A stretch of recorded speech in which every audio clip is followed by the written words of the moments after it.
Hey, welcome back to the Lead Counsel Podcast. This is your host, Tom Tona. Before we jump into today's topic, I just want to take a moment to thank the sponsors of the podcast. This episode is sponsored by Tona Law. They're not just another law firm. They're defining what it means to fight for their clients. We get a lot of attorney referrals from across the country. We pay fee participation in all jurisdictions where it's permitted. We focus on integrity, innovation, and relentless advocacy. Tona Law is proving that the business of law can scale without losing its heart. If you want to see how a modern firm is built for impact and happy client referrals, check out tonalaw.com. Mention again the Lead Counsel Podcast, and I'm happy to get on the phone with you. You either have a growth mindset or a fixed mindset. And a growth mindset is open-minded, inquisitive, question-asking, answer-seeking. There is nothing about, oh, I know it all.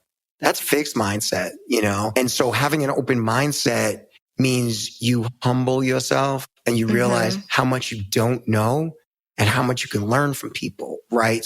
Have you examined what your drive was? If it's financial, don't do it. If it's going to make you happy and you're a people person and you think you want to, like, I wanted you to figure out what would align with what makes you passionate about, because what you're passionate about, you're willing to work hard at and it won't feel like work. And I give the same advice to my daughter that I gave to you, which is you don't do it for the money. If you do what you love to do, the money will automatically come. It's just the way the universe works. Talking about it, I'm thinking like I'm reading a book now called The Alchemist. There's a part in there that says when your heart decides on something, the universe conspires to give it to you. So you don't realize what your mindset can do when you put your mind to something, right? And Steve Jobs, who, you know, for all his personal faults, had this belief that he was a reality bender. I think that's what it's called, where he felt that he could bend reality, where if he imagined something could be done, it didn't matter what anybody else thought, he would do it. And we got the iPhone, we got the iMac, all because of his mindset, right? We influence our outcomes. And people that have fixed mindsets think that things happen to them and it's all out of their control. You are in charge of what you make. You are in charge of what you accomplish. That's growth-oriented mindset. You can learn skills you need to do more and be more. That's growth-oriented mindset. So I've always had that. I've always felt that whatever I want to accomplish, I can. Whatever skills I need, I can acquire. And whatever I don't know, I can learn. Mature, growth-oriented mindset. You either have a growth mindset or a fixed mindset. There is nobody in this firm that would survive long-term with a fixed mindset. Growth mindset is the belief that you can impact outcomes with effort, and it encompasses a concept called not yet, which says, you know, if you teach a child a skill and they go, oh, I stink at this. Well, no, you don't stink. You just haven't mastered it yet. Not yet. So whether it's a team player, a team leader, or myself, I'm constantly looking to learn new skills. I never, ever get defeated and go, oh my God, I'm never going to learn this. I so stink at it. It's just a mindset of not yet. It's a skill. I can acquire a skill.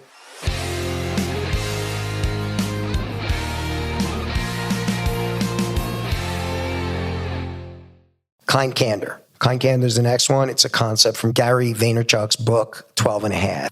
And it was an instrumental, pivotal chapter in that book because I realized not only are there lawyers and owners that really can't be candorous because they're either afraid of conflict or it just makes them feel uncomfortable to be direct, especially if it's not positive. But the concept of kind candor was very freeing to me because it set me free to be very clear about standards we have for the law firm. And if there wasn't a meeting of those standards, how to address it. So you being kind, but you're being direct. Yes. And people then know where they stand. Now, they don't have to like what you're saying. That's okay. But the standards are the standards, and it is what it is. And we define kind candor as in all communication, striving for complete honesty, authenticity, transparency, and kindness. And this is with clients, potential clients, each other, and anyone we interact with at all times. Yep.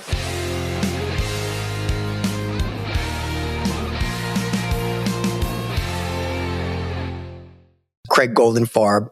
Having the courage to befriend and join groups. The number of people that are willing to help you is astronomical if you have the courage and the people skills to seek them out.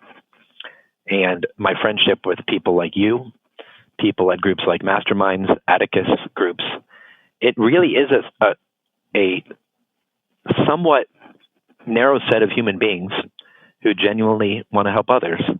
But it's not too hard to find them these days. It used to be hard to find those human beings. But now with all these groups, whether it's masterminds or seminars, you can find people who really want to take an interest in helping you, whether it's and it may be listening to podcasts, it may be reading, but if you are a lifelong learner and you have some people skills, there are an immense amount of resources for you to grow. And I find that the people who are scared and the people who play small, there's a reason, because they're in their amygdala, they're fearful of something, and they don't allow themselves to think big or grow big or talk to people. And as someone who's in the intellectual space and teaching like I am, the people who really want to learn and get better are the people who do. And the people who befriend others and take advantage of those mentorships and relationships and reach out and ask questions are the people who win. And I don't just mean win monetarily. I just mean win in life, that they become happy because they're all about relationships and people.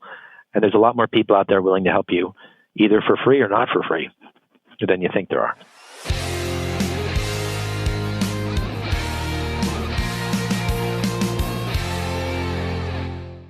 Ryan McKean?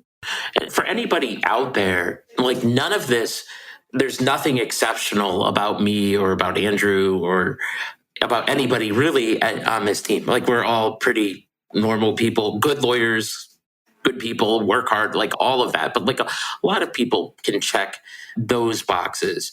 But I think the thing that, if you're out there and you're listening and you're like, look, you're me 5-6 years ago, and you're like, what is $100 million verdict, 35 people? I don't know how I'm going to pay my rent next month. I think the thing to think about, and this doesn't get discussed a lot in business, is get excellent at whatever it is you're asked to do. Get excellent at trial work. Learn from great trial lawyers. Like there are no secrets. There are no secrets. If you want to get great at business, learn from great business people. Pay them. Go to their things. Read the books that they read. Have dinner with them. And get excellent at what it is that you're asked to do. And if you do that, the money will follow.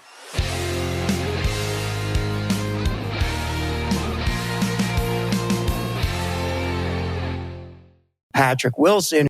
The hedgehog concept, which people, if they haven't read the book, they're like, hedgehog, what the heck is that? And I'll explain in a minute. But that was one of the questions on the podcast interview sheet, was about like a big game changer in your life. And that was one of them. Mm-hmm. So in the book, Collins tells the story. It's one of the old Aesop's fables, but it's really just the Coyote and Roadrunner ancient Greece version, right? So you got the hedgehog who's playing the part of the Roadrunner, and he's kind of chubby and fat and not very stylish. And he just sort of waddles through the forest every day, going about his business. And then you've got the fox, who's very clever and energetic. And of course, the fox wants to eat the hedgehog. And so every day the fox brings some brand new strategy on the hedgehog to try to surprise him. And every day the hedgehog just rolls into a ball of spikes and defeats the fox. The fox can't get through the ball of spikes, and the fox goes off to come up with a new strategy the next day. And so the moral of the story is, it's better to know how to do one thing well than to constantly be trying something new and different, right? So it's about knowing yourself. So I call it your core identity. Who are you at your core? And translating a little bit from Jim Collins, because again, he's talking about Fortune 500 companies. So let's translate into the world you and I live in, the smaller law firms. You got to know what you're passionate about. Passion, I know, has become kind of a hackneyed phrase over the last 10, 20 years in the business world, but there are things you really care about, and there are things you don't care about. And there are worthy things that you don't care about, and it doesn't make you a bad person. But there is stuff that you are truly excited about, right? What really gets you going, right? And you got to think about that, because you can't make a living with something you don't really care about. You can't get up out of bed day after day and excite and inspire a whole team of people to follow you over something that you're kind of meh about, right? It's never going to work. You got to be passionate about it. And then number two, you got to have real talent for it. And talent is a gift. Talent is a gift. Talent's not, you can develop talent, but you can also develop non-talent. You got to be passionate about it. You got to be naturally talented at it. And of course, you got to make money. It's got to be profitable for you to do. Mm-hmm. And so what I see in business is the temptation is to chase money about things you're not passionate about. That's the classic mistake.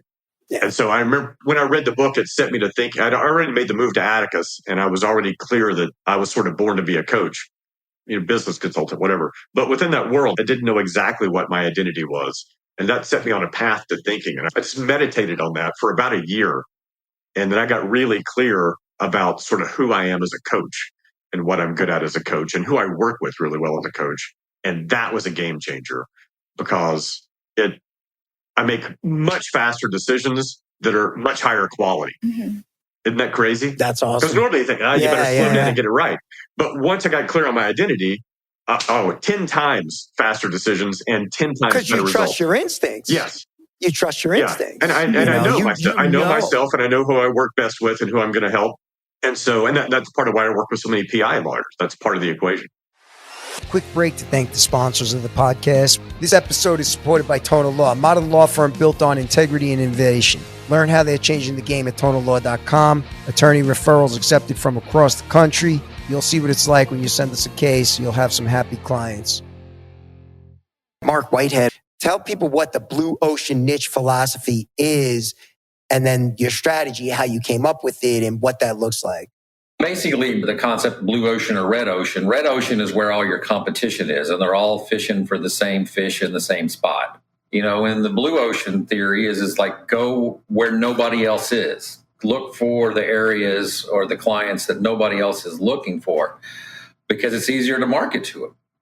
And I used to be a personal injury lawyer, a pure single event, car accident, personal injury lawyer. I'm sure in your neck of the woods, and I know it is in my neck of the woods, it is hard. It's dog eat dog. Everybody wants the car wreck cases. So what I did is I developed a niche outside of personal injury law, what I generally call disability benefit law. And it's adjacent to PI law. I mean, it's a contingency fee practice, but I'm representing people who are seeking their disability benefits through one of the three major systems, either the veteran system or the Social Security disability system, or through private disability insurance. And it's a contingency fee practice, just like a PI single event practice is. But there's very few people out there, relatively speaking, that do what I do. So what I call it's my blue ocean. I really don't have a lot of competition. Within the city of Houston, I probably have maybe 4 or 5 people that sort of do what I do, but they don't really do it as hard and as extensively as I do. I'm known as the disability guy in Houston. Anywhere I go, I'm the guy. And it wasn't that hard to become known as the guy in my local territory because the competition wasn't expensive. As opposed to if I wanted to become known as the car wreck guy, you know how hard that would be? Yes, I do. Yes, I do. There's just no way to do it. So that's kind of what I was talking about when I talk about the blue ocean strategy is don't try to do what everybody else is doing, do something slightly adjacent to it. And what that allows me to do is like all of a sudden now all the PI lawyers in Houston all refer their disability claims over to me because I'm still part of that group. I used to be their president, but I don't directly compete with them. I'm just slightly adjacent to them. And then once you figure that out, then I realized, well, I could be the disability guy in the whole state of Texas. And well, wait a minute, why don't I just stop it in Texas? I can be the disability guy across the whole nation. So I just kept expanding outward and outward. And I'm not the disability guy across the whole United States yet, but I'm working on it.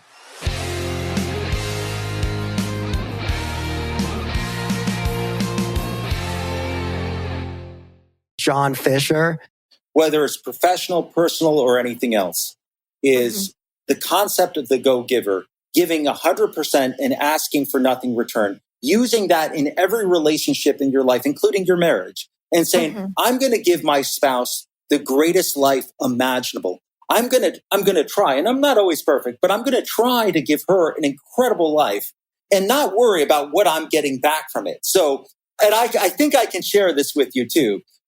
When somebody has struggles with their marriage, I always say, I want you to do this one thing. I want you to buy the groceries tonight, cook your wife a meal. I want you to clean the dishes. And they'll be like, oh, no, I'll do it even better. I'll hire a chef and he'll come cook all this stuff. I'm like, no, don't do any of that. I want you to do it. Because the reality is you want to give, and your spouse, even if the meal sucks, it doesn't matter. Your spouse will appreciate the effort that you're making. And Tom, when I think about my kids, I have 3 kids. My wife and I have 3 kids. And I think, what can I do for them? I can give them my time. That's all I can do. Give them my time. Spend time with them in the Bahamas and other places. Tell them that I care about them. Call them every day. And Tom, streaking. I streak every day. So a streak is a small daily activity that you do that compounded can have an effect. And I had a streak of Google reviews for my law firm. Where I started it, we had 124 Google reviews. Every single day, I asked for at least 1 Google review. And over the course of the streak, which just ended while I was in the Bahamas, we now have 576 Google reviews. And so it's doing a single activity every day, a laughably simple activity, and just watching it compound and grow over time.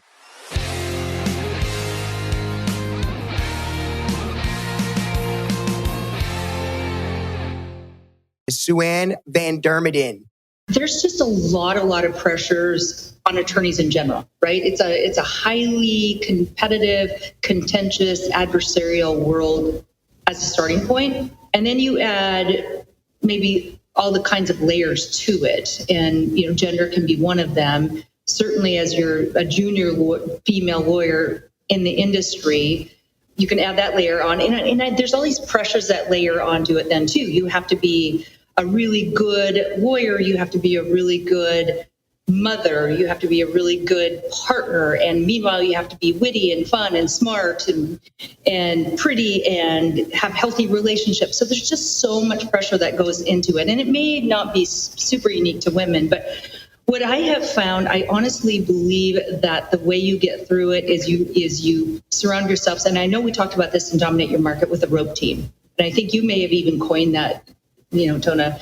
And we could not do this without other females. And so part of it is you have to show up confidently. You have to show up confident to your clients in a deposition, in the courtroom, to your partners. You can miss a deadline and you need to be able to commiserate about that and problem solve it. And guess what? You're not the first person that's missed a deadline. So be able to commiserate about that and yet show up confidently to the client and to the judge to talk about the missed deadline. I mean, you talked about me at the beginning and powerhouse attorney and all those things. And that's just honestly not how I feel. I mean, you just always feel humble and you never want to rest on what happened yesterday. And you're constantly in this state of questioning and how can I be better and doubt and all those things.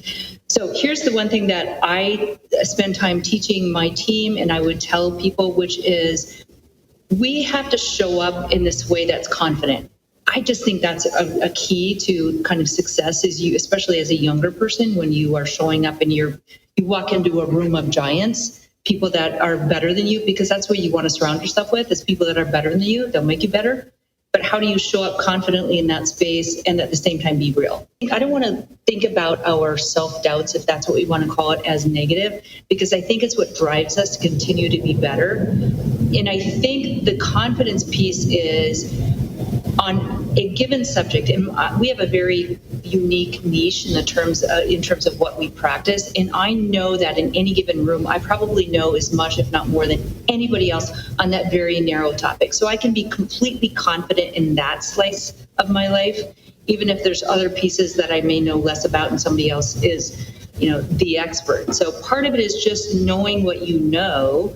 Part of it is showing up confidently, even if that's not what you're feeling, but you show it because that's what you need to do for this audience. And then part of it is having this group over here that supports you, that you can be real and vulnerable with. The other thing that I really have lived by, and I think it's important both in my work, but also just in life. And it sounds sort of cliche, but I tell you, there's so much truth to it. And that is turn your frustrations into fascinations. And it really helps to approach so many things with that, whether it's a relationship or a problem, and just be fascinated by it because that makes you curious and stays out of judgment. And it also helps that frustration and that feeling of loss of control.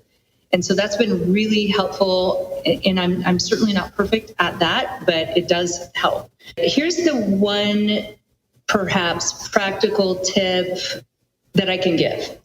The one thing that I found I was able to do is, because you're working so much that when you're not working, you feel like you need to spend all your time with your kids.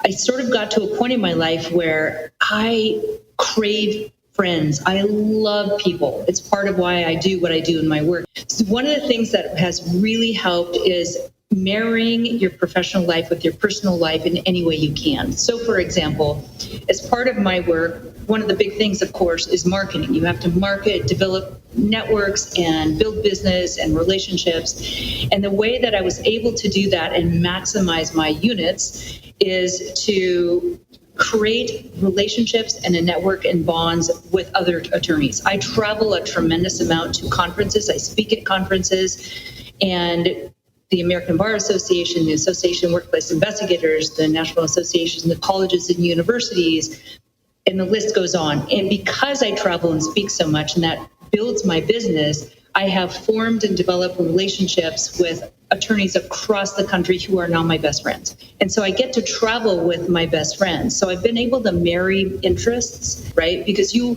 prioritize what's important to you. You just do.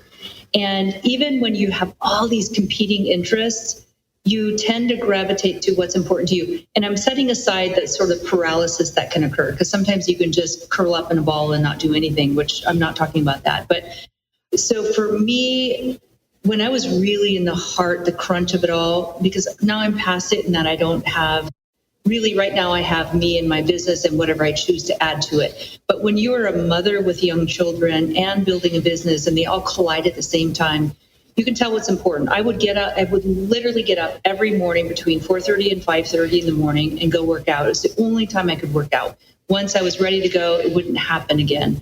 And then once you get back, you give it to your kids because you have to get them up, breakfast and lunch and out the door and to school, and then you're off to work. Then you come home and you carve out time for them for a period of time, whether it's soccer practice or driving them to horse lessons. And then at some point in the evening, you go back to work and you work for a period of time, and you just have to bear down for a period of time and do that. But every phase of life is different. And then the kids get into high school, and so there's different sort of challenge at that point. And that's when it became important to me to marry my professional life with my personal life in terms of friends, because I didn't have extra time to have a girls' weekend or to go out with the girls at night. And I say girls loosely because I refer to them as, I guess, females. But it does change. At some point, it kind of, when the kids get older, you definitely will carve out time for what's important to you. And if you're not healthy as part of that process, you can't do all the rest of the stuff. Thank you for listening to this episode of Lead Counsel Podcast. Your host, Tom Tona. Go anywhere podcasts are distributed. Follow us. Leave us a 10-star review. Share some episodes with your friends. And thanks for listening. I appreciate it. Thank you. This episode is sponsored by Tona Law. They're not just another law firm. They're defining what it means to fight for their clients. We get a lot of attorney referrals from across the country. We pay fee participation in all jurisdictions where it's permitted. We focus on integrity, innovation, and relentless advocacy. Tona Law is proving that the business of the law can scale without losing its heart. If you want to see how a modern firm is built for impact and happy client referrals, check out tonalaw.com. Mention again the Lead Counsel Podcast, and I'm happy to get on the phone with you.